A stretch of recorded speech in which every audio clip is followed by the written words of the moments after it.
नमस्कार विद्यार्थी मित्रांनो, पुन्हा एकदा स्वागत आहे आपल्या यूट्यूब चॅनलवर. जसे की आपल्याला माहिती आहे आम्ही ह्या चॅनलवर ऑटोमोबाईल आणि टेक्नॉलॉजी संबंधित व्हिडिओ अपलोड करत असतो. तर आपण बघणार आहोत 10व्या वर्गातील ऑटोमोबाईल व आणि त्याचे विविध भागमधील लुब्रिकेशन सिस्टम. तर लुब्रिकेशन सिस्टम काय असते?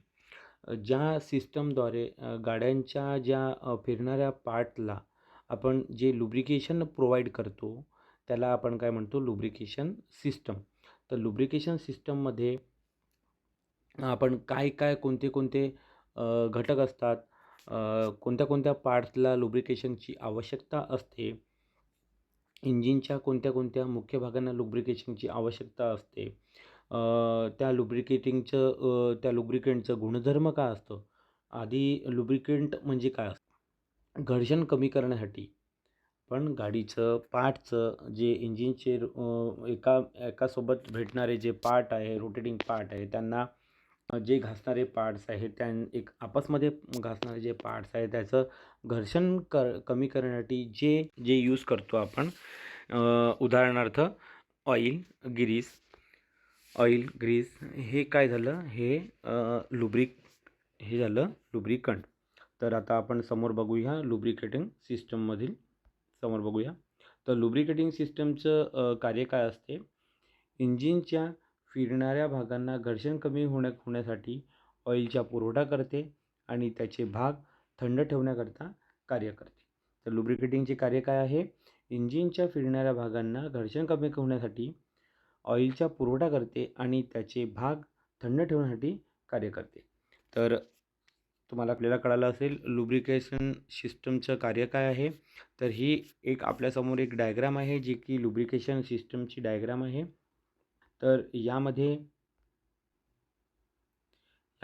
या पोर्शनमध्ये ऑइल स्टोअर केलेला असतो, मीन्स याला आपण काय म्हणतो? ऑइल सम किंवा ऑइल पॅन. तर यामध्ये ऑइल साठवलेला असतो. ठीक आहे, इथे लागलेला आहे ऑइल पंप, जे की ऑइल ओढण्याचे कार्य करेल. पंपचे कार्य काय असते? पंप एका ठिकाणावरून ओढेल. तर जसं की हे ऑइल पंप आहे, तर हे काय करणार? ऑइल पंप एका ठिकाणून ऑइल ओढेल आणि जिथे ऑइल पाठवायचं आहे त्या गॅलरीमार्फत तो ऑइल प्रोव्हाइड करेल त्या सिस्टमला, त्या पार्ट्सला ऑइलचं सप्लाय तो करेल. तर यामध्ये एक स्टेनर लागला असतो. त्या स्टेनर थ्रू पंप काय करतो?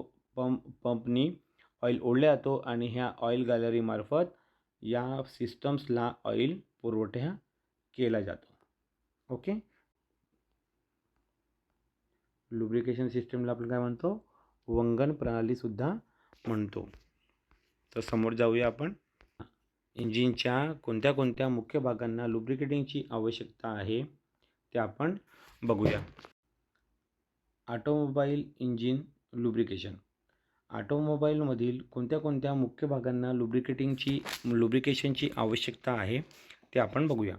त्यामध्ये आहे main crankshaft bearing, big end bearing, gudgeon pin bearing, piston ring आणि cylinder wall, timing gears, crankshaft आणि क्रँकशाफ्ट बेरिंग.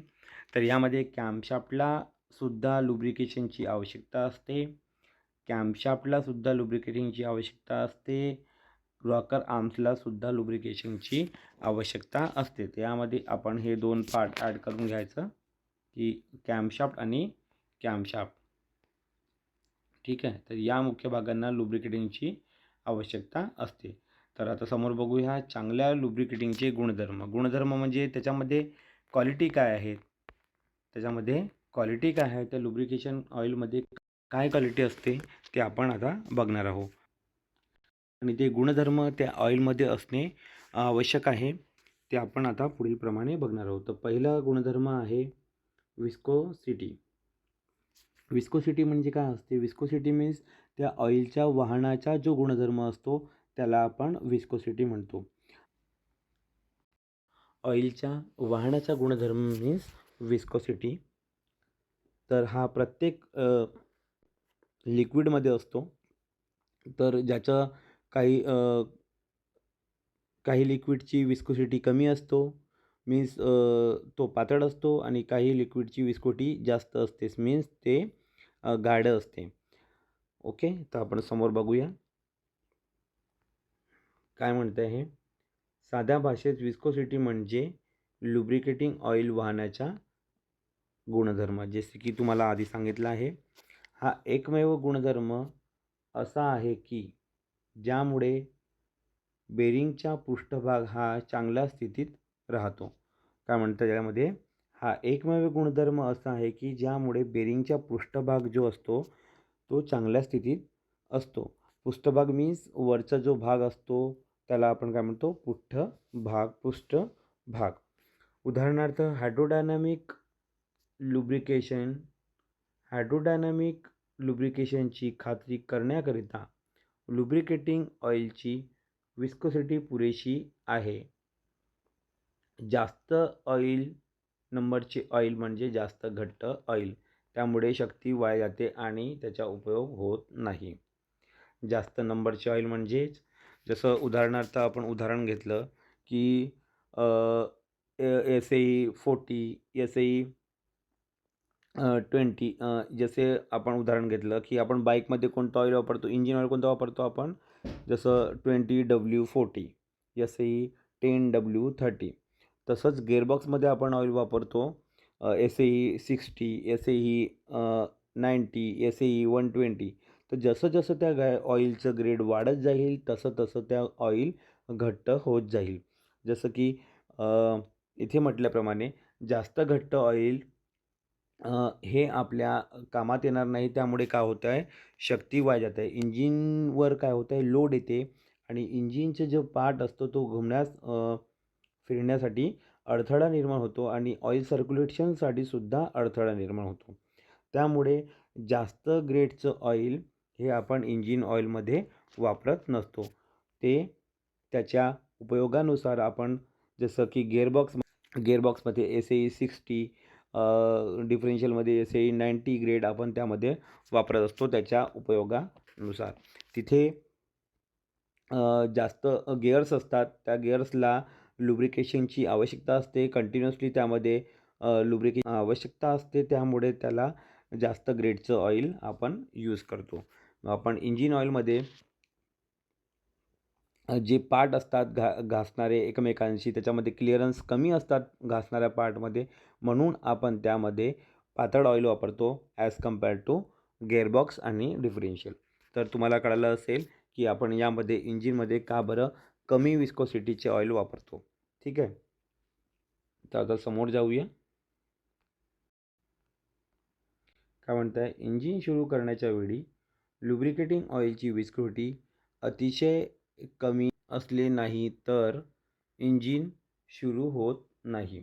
काय म्हणते, अगर ज्यावेळेस आपण इंजिन स्टार्ट करतो आणि इंजिनचं ऑइल अगर गाढं राहील किंवा जास्त ग्रेडचं ऑइल राहील तर इंजिन स्टार्ट होण्यासाठी मदत सुरू होणार नाही किंवा स्टार्ट होण्यासाठी अडथळा निर्माण होईल. त्यामुळे इंजिन ऑइल जे असते ते पातळ हवं. ठीक आहे, विस्कोसिटी त्याची कमी हवी, त्याची विस्कोसिटी कमी असायला हवी. इंजिन गतिमान अवस्थेत असताना जास्त तापमानासाठी हायड्रोडायनामिक लुब्रिकेशन व्यवस्थित होण्यासाठी विस्कोसिटी आवश्यकतेपेक्षा कमी होता कामा नये. काय म्हणताय की काय होते, ज्यावेळेस इंजिन हळूहळू गरम होत जाते त्यावेळेस काय होतं, त्याच्या विस्कोसिटीमध्ये बदल निर्माण होतात. तो विस्कोसिटी कमी होत जाते.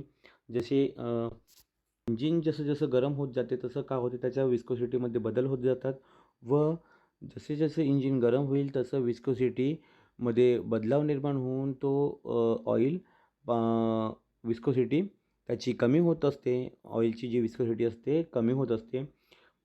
तर आपल्याला असे ऑइल निवडायचे आहे की ज्याची जो विस्कोसिटी असते तापमानातसुद्धा त्याच्यामध्ये जास्त चेंजेस व्हायला नको. ओके, तो सर्व तापमानावर स्थिर असणे आवश्यक आहे. त्यामुळे तो सर्व तापमानाला विस्कोसिटी स्थिर असणे आवश्यक आहे.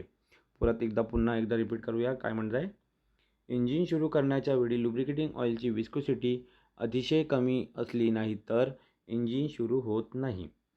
इंजिन गतिमान अवस्थेत असताना जास्त तापमानासाठी हायड्रोडायनामिक लुब्रिकेशन व्यवस्थित होण्यासाठी विस्कोसिटी आवश्यकतेपेक्षा कमी होता कामा नये.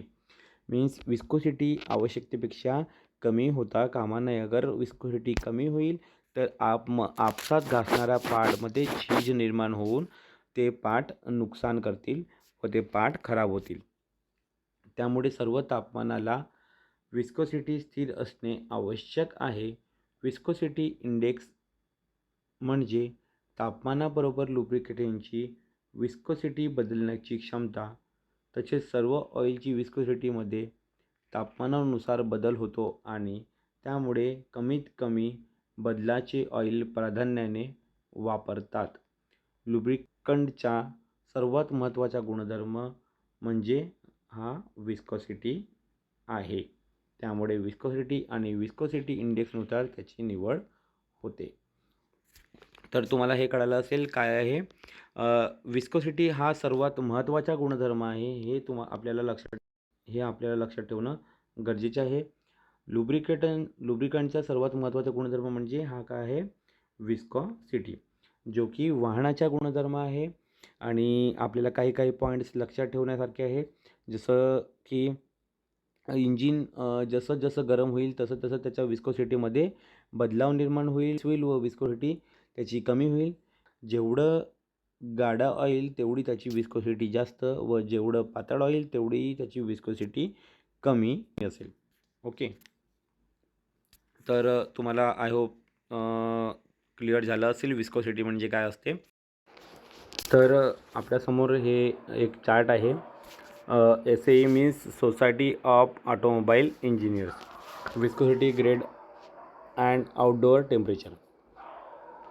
तर हे आपल्यासमोर दाखवलेलं आहे. त्याचे ग्रेड दाखवलेले आहे engine ऑइलचे 20W50, 15W40, 10W30, 5W30 and 0W30. तर हे जे 20W मीन्स हे काय दाखवत आहे, विंटरचं सिच्युएशन दाखवत आहे. आणि हे जे 50 दाखवत आहे ते काय आहे, समरचं सिच्युएशन. उन्हाळ्यामध्ये आपण थोडं जास्त ग्रेडचं ऑइल यूज करू. ओके. आणि जसं थंडी आहे तर त्यावेळेस आपण 5W30, 10W30 असं प्रकारचं ऑइल आपण यूज करू. कारण की आपल्याला माहिती आहे की विस्कोसिटीमध्ये काही बदल होत असतात. जसं इंजिन गरम होते तसं ऑइलचं जे विस्कोसिटी असते ते कमी होत असते. तर आपल्याला विस्कोसिटीचं हा एक चार्ट आहे, तो आपल्याला समजला असेल. विद्यार्थी मित्रांनो, आपण समोरचं गुणधर्म बघूया. ऑइलचा समोरचा गुणधर्म आहे भौतिक स्थिरता. लुब्रिकेटिंग ऑइल वापरामध्ये कमीत कमी आणि जास्तीत जास्त तापमानाला स्थिर असणे आवश्यक आहे. कमी तापमानाला त्यामधील स्थायू घटक वेगळे व्हायला नको आणि जास्त तापमानाला मर्यादेबाहेर त्याची वाफ व्हायला नको. मीन्स काय म्हणता येते, तो भौतिकरित्या स्थिर असावा. तो प्रत्येक तापमानात, जर इंजिन जास्त गरम झालं तर त्या ऑइलचं वाफेमध्ये रूपांतर व्हायला नको व कमी तापमानाला त्यामधून जे घटक आहेत ते वेगळे व्हायला नको. मीन्स भौतिक स्थिरता. रासायनिक स्थिरता. तर जसं आपण भौतिक स्थिरता बघितलं तसेच प्रकारे या रासायनिकरित्या त्यामध्ये कोणत्याच प्रकारचं बदल व्हायला नको. समोर आपण काय म्हटलं आहे ते बघूया. यामध्ये जास्त तापमानाला ऑइल रासायनिकरित्या स्थिर असणे आवश्यक आहे. ऑक्साईड तयार होणे, बरेच ऑक्सिडेशन घटक ऑइलला चिटकून लाईनला बसणे आणि त्यामुळे पिस्टन आणि रिंग व्हॉल्व्स क्रिया नादुरुस्त होणे असे गुणधर्म असू नये. तर त्यामध्ये रासायनिकरित्या हा स्थिर व्हायला पाहिजे. जास्त तापमानाला ऑइल रासायनिकरित्या स्थिर असणे आवश्यक आहे. त्याच्यामध्ये ऑक्सिडेशन तयार होणे, बरेच ऑक्सिडेशनमुळे काय होणार आहे, चिटकून जे ऑइल असतो चिकट, तो चिकूट राहून तो पार्ट्सला चिपकून राहायला नको. व अगर तो चिटकून पार्ट्सला चिपकून राहिला तर त्यामुळे काय होईल, त्या पिस्टनची रिंग आणि वॉल ही नादुरुस्त होईल, त्यामध्ये प्रॉब्लेम निर्माण होईल. तर असे गुणधर्म त्यामध्ये नसावे. तो रासायनिकरित्या सुद्धा स्थिर असायला हवा. आणि समोर बघूया, समोर दिलेलं आहे, जास्त तापमानाला ऑइलचे विघटन होऊन कार्बन तयार व्हायला नको. कार्बन तयार झाल्यामुळे रिंगची कार्यक्षमता कमी होऊन इंजिन कॉम्प्रेशन कमी होते. स्पार्क प्लग आणि वॉलला कार्बन घटक चिटकल्यामुळे कार्य बरोबर करत नाही. तर यामध्ये कोणत्याही प्रकारचं रासायनिकरित्या बदल त्यामध्ये चेंजेस व्हायला नको, जेणेकरून कार्बन त्यामध्ये चिटकून राहील व स्पार्क प्लग्स आणि पिस्टन रिंग्स यामध्ये कार्बन जमा होऊन त्यामध्ये कॉम्प्रेशन कमी होईल. कार्यक्षमता कमी होऊन इंजिन कॉम्प्रेशन कमी होईल. स्पार्क प्लग आणि व्हॉल्वला कार्बन घटक चिकटकल्यामुळे कार्य बरोबर करी. ते पिस्टन रिंग्सला चिटकून राहिलं तर काय होणार आहे, त्या चिटकल्यामुळे पिस्टन रिंगसुद्धा चिटकून राहील व त्यामधून ऑइल जे असेल ते कंबक्शन चेंबरमध्ये जाण्यासाठी प्रयत्न करेल व त्यामुळे आपल्या इंजिनला नुकसान पोहोचू शकतो. म्हणून काय म्हणत आहे की रासायनिकरित्या सुद्धा जे ऑइल आहे रासायनिकरित्या सुद्धा स्थिर असणे आवश्यक आहे. रासायनिकरित्या स्थिर असणे आवश्यक आहे. तर नंतरचं बघूया, जंग विरोधी प्रतिकार शक्ती. तर आपल्याला माहिती असेल, ज्या ठिकाणी जिथे मेटल पार्ट आहे त्या मेटल पार्टला ऑक्सिजनचं कॉन्टॅक्ट आलं तर काय होते, जंग लागते. अगर त्याच ठिकाणी आपण ऑइल यूज केलं तर त्या ठिकाणी जंग लागत नाही, हे आपल्याला माहिती असेल.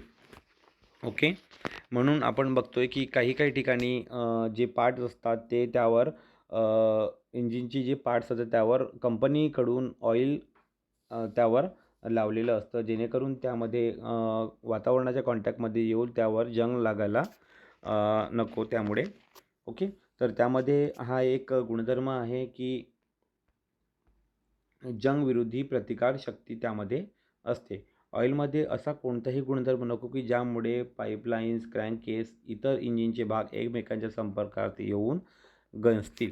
त्यामध्ये असा कोणताही गुणधर्म नसावा की पार्टमध्ये जंग लागायला नको. त्यामध्ये असं गुणधर्म असो की कोणताही पार्ट जंगायला नको. समोरचं पॉईंट बघूया आपण, पॉवर पॉईंट. समोरचं पॉईंट आहे पॉवर पॉईंट. ज्या कमीत कमी तापमानाला ऑइल पॉवर होते म्हणजे वाहते, त्यास काय म्हणतो आपण, पॉवर पॉईंट असे म्हणतात. परिणामी पॉवर पॉईंट खाली ऑइल प्रवाहित होऊ शकत नाही. आता याचा उदाहरण दिलं गेलं तर काय म्हणता इथे, ज्या कमीत कमी तापमानाला ऑइल पॉवर होते मीन्स वाहते. ज्या कमीत कमी तापमानाला ऑइल पॉवर होते मीन्स वाहते, त्यास आपण काय म्हणतो, पॉवर पॉईंट असं म्हणतो. हे ऑइलचं काय झालं, पॉवर पॉईंट.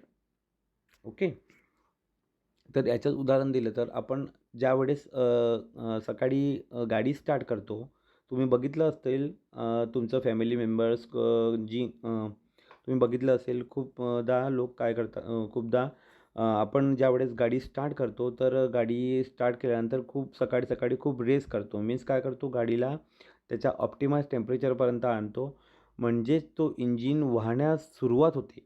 त्या तापमानावर इंजिन वाहण्यास सुरुवात होते. मीन्स त्या वाहण्यास सुरुवात झाल्यावर इंजिन सुरळीत कार्य करते. त्यास आपण काय म्हणतो, पॉवर पॉईंट असं म्हणतो. ठीक आहे, हा पॉईंट तुम्हाला क्लिअर झाला असेल. परत एकदा, जास्तीत जास्त ज्या कमीत कमी तापमानाला ऑइल पॉवर होते म्हणजे वाहते, त्यास पॉवर पॉईंट असे म्हणतात. परिणामी पॉवर पॉईंट खाली ऑइल प्रवाहित होऊ शकत नाही. म्हणजे पॉवर पॉईंटच्या खाली ऑइल प्रवाहित होऊ शकत नाही, मीन्स वाहू शकत नाही. ह्या तापमानाखाली त्याच्या लुब्रिकेशनसाठी वापर होत नाही. म्हणून ऑइलचा पॉवर पॉईंट हा इंजिनच्या कमीत कमी तापमानापेक्षा कमी असावा. म्हणजे पॉवर पॉईंट काय पाहिजे, कमी पाहिजे. त्याच्या लुब्रिकेशनसाठी या तापमानाखाली त्याच्या लुब्रिकेशनसाठी वापर होत नाही. म्हणून ऑइलचा पोअर पॉईंट हा इंजिनच्या कमीत कमी तापमानापेक्षा कमी असावा. तुम्हाला आता उदाहरण सांगितलं की ज्यावेळेस आपण गाडी स्टार्ट करतो, काय करतो, गाडी सकाळी स्टार्ट केल्यावर गाडी रेस करतो, मीन्स इंजिनचं टेम्परेचर थोडंसं इन्क्रीज करतो, इंजिनचं टेम्परेचर वाढवतो. मीन्स काय होईल, त्या इंजिनचं टेम्परेचर वाढवल्याने काय होईल, ते ऑइल वाहण्यास सुरुवात होईल आणि गाडीचं ऑप्टिमाइज टेम्परेचरपर्यंत येण्यासाठी सुद्धा मदत होईल. तर त्या तापमानावर ऑइल काय असतो, सुरळीत वाहण्यास सुरुवात करते. त्यामुळे आपली गाडीसुद्धा बंद होत नाही. ओके. नाहीतर काय होते, आपण अगर गाडी स्टार्ट केली आणि गाडी गिअरमध्ये टाकून आपण समोर न्यायची कोशिश करतो, तर काय करते ते, गाडी बंद होते किंवा झटके मारते. तर गाडी आपण स्टार्ट करून थोडा वेळ रेस करतो, ज्यामुळे काय होते, इंजिन थोडा वेळ गरम होते आणि इंजिन ऑइलसुद्धा वाहण्यास सुरुवात होते आणि गाडीचं ऑप्टिमाइज टेम्परेचर मेंटेन राहते. ओके. गाडी त्या ऑप्टिमाइज टेम्परेचरपर्यंत लवकरात लवकर येते. लुब्रिकंट जेव्हा निर्धारित पातळीत खाली थंडे केले असता ते घट्ट झाल्यामुळे प्रवाहित होऊ शकत नाही, त्यास पोअर पॉईंट असे म्हणतात. ज्या लुब्रिकेटिंगचा पोअर पॉईंट कमी असतो ते उत्कृष्ट असते. आपण हा पॉईंट लक्षात द्यायचा. ज्या कमीत कमी तापमानाला ऑइल पोअर होते, मीन्स वाहते, त्यास आपण पोअर पॉईंट असं म्हणतो. लुब्रिकेटिंग जेव्हा निर्धारित पातळीपेक्षा थंड केले असता ते घट्ट झाल्यामुळे प्रवाहित होऊ शकत नाही, त्यास सुद्धा आपण पोअर पॉईंट असे म्हणतो. मीन्स तो प्रवाहित होऊ शकत नाही, निर्धारित पातळीपेक्षा थंड केले असता तो प्रवाहित होऊ शकत नाही, त्यासुद्धा आपण काय म्हणतो, पोअर पॉईंट असं म्हणतो. ज्या लुब्रिकेटिंगचा पोअर पॉईंट कमी असतो तो ऑइल सर्वात उत्कृष्ट असते. हा पॉईंट खूप महत्त्वाचा आहे, पोअर पॉईंट, विस्कोसिटी आणि आता जो नंतरचा पॉईंट येईल तो फ्लॅश पॉईंट. आपण बघणार आहोत फ्लॅश पॉईंट. ज्या तापमानाला ऑइलचं वाफेमध्ये रूपांतर होते त्यास आपण काय म्हणतो, फ्लॅश पॉईंट असं म्हणतो. बघूया फ्लॅश पॉईंट काय आहे. फ्लॅश पॉईंट बघूया. ऑइलचा फ्लॅश पॉईंट पुरेशा जास्त असावा, त्यामुळे सर्वसाधारण तापमानाला ऑइलचे वाफेत रूपांतर होणे टाळता येईल. फ्लॅश पॉईंट जर निर्धारित पातळीपेक्षा जास्त असेल तर उद्देश साध्य करण्यासाठी फायदा होत नाही. फ्लॅश पॉईंट जर निर्धारित पातळीपेक्षा जास्त असेल, निर्धारित पातळीपेक्षा जास्त असेल तर तो साध्य करण्यासाठी फायदा होत नाही.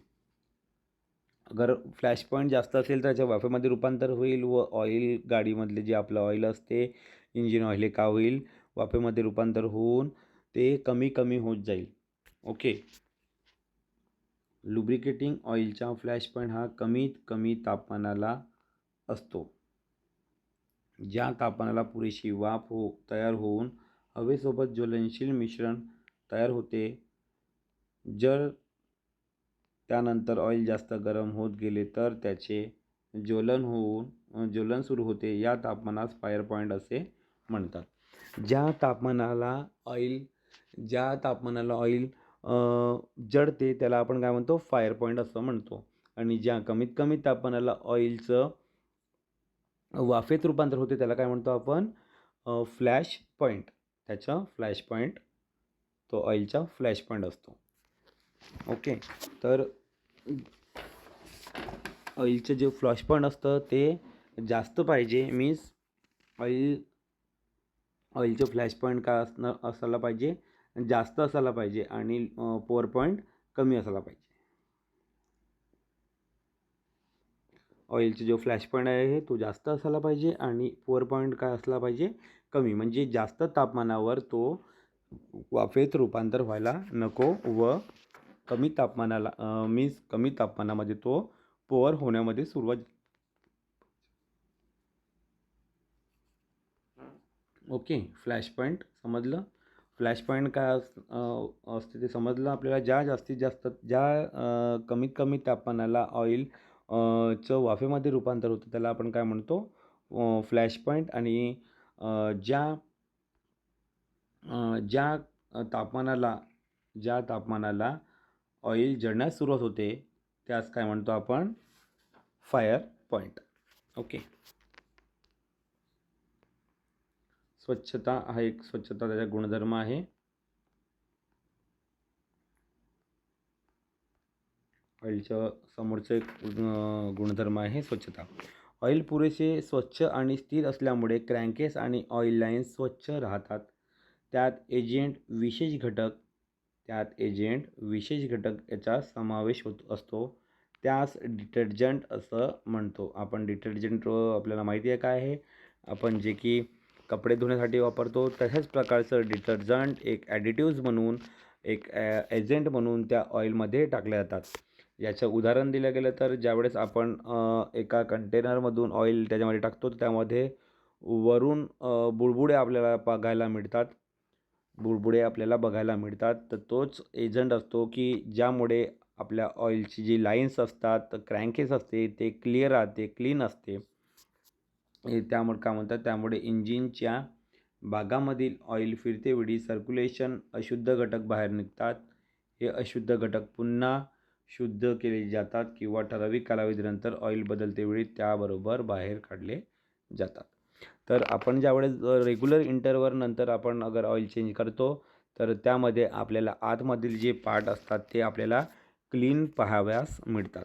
तर त्यामध्ये एक गुणधर्म असतो जो की स्वच्छता हा त्या ऑइलमध्ये गुणधर्म असतो. त्यामध्ये गुणधर्मामध्ये त्यात एजंट म्हणून काय वापरतात, डिटर्जंट वापरतात. तर आपण आज बघितलं लुब्रिकेटिंगचे गुणधर्म बघितले. लुब्रिकेशन कशासाठी वापरतात ते आपण बघितले. पुन्हा एकदा आपण रिपीट करून घेऊया.